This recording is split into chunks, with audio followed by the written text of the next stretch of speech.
Сәлеметсіңдер ме балалар? Сауат ашу 130-шы сабағымызды бастаймыз.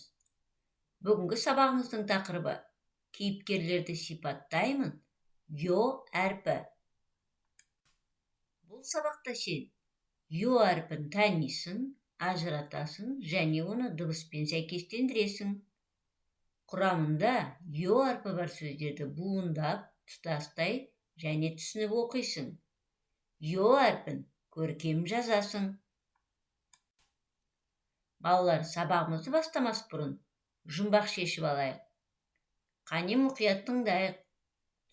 Қараңғыны қақ жарып, жүрген кім шам жағып?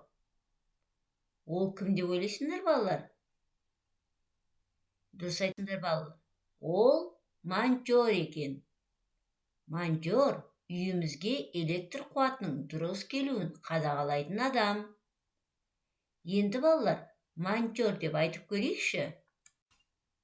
Монтер қандай дыбыстар естіліп тұр? Дұрыс айтасыңдар. М, О, Н, Т, И, О, Р дыбыстар естіліп тұр.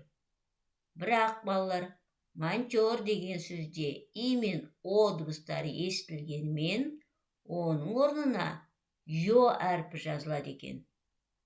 Бүгін біз йо әрпімен танысамыз. Йо, балалар, қосарлы дауысты дыбысқа жатады. Ол қысқа И мен О дыбыстарының қосарлануынан жасалады. Йо дауысты дыбыс. Енді балалар, құрамында йо әрпі бар сөздерге дыбыстық талдау жасап көрейік. Монтер, 2 буын бар, 6 әріп бар, 7 дыбыс бар. Шахтер, 2 буын бар, 6 әріп бар, 7 дыбыс бар екен. Енді бірінші тапсырмаға қараймыз. Йо әрпі бар сөздерді қатесіз дұрыс оқып үйренейік.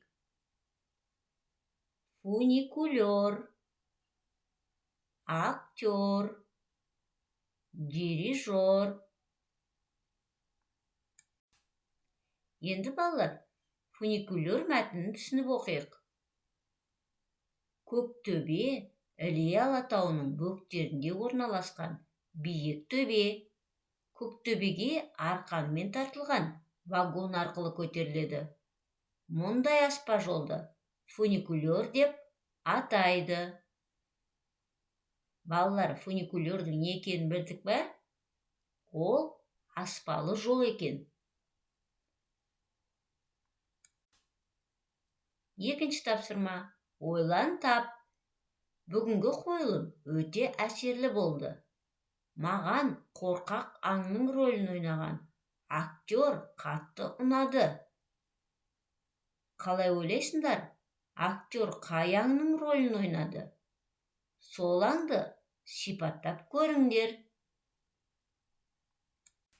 Жарайсыңдар, балалар. Енді сәптерімізге йо әрпін жазып үйренейік. Жұмыс сәптеріміздің йо әрпінің бас әрпімен кіші әрпін және йо әрпі бар сөздерді әдемі көркем етіп жазайық. Жарайсыңдар, іске сәт.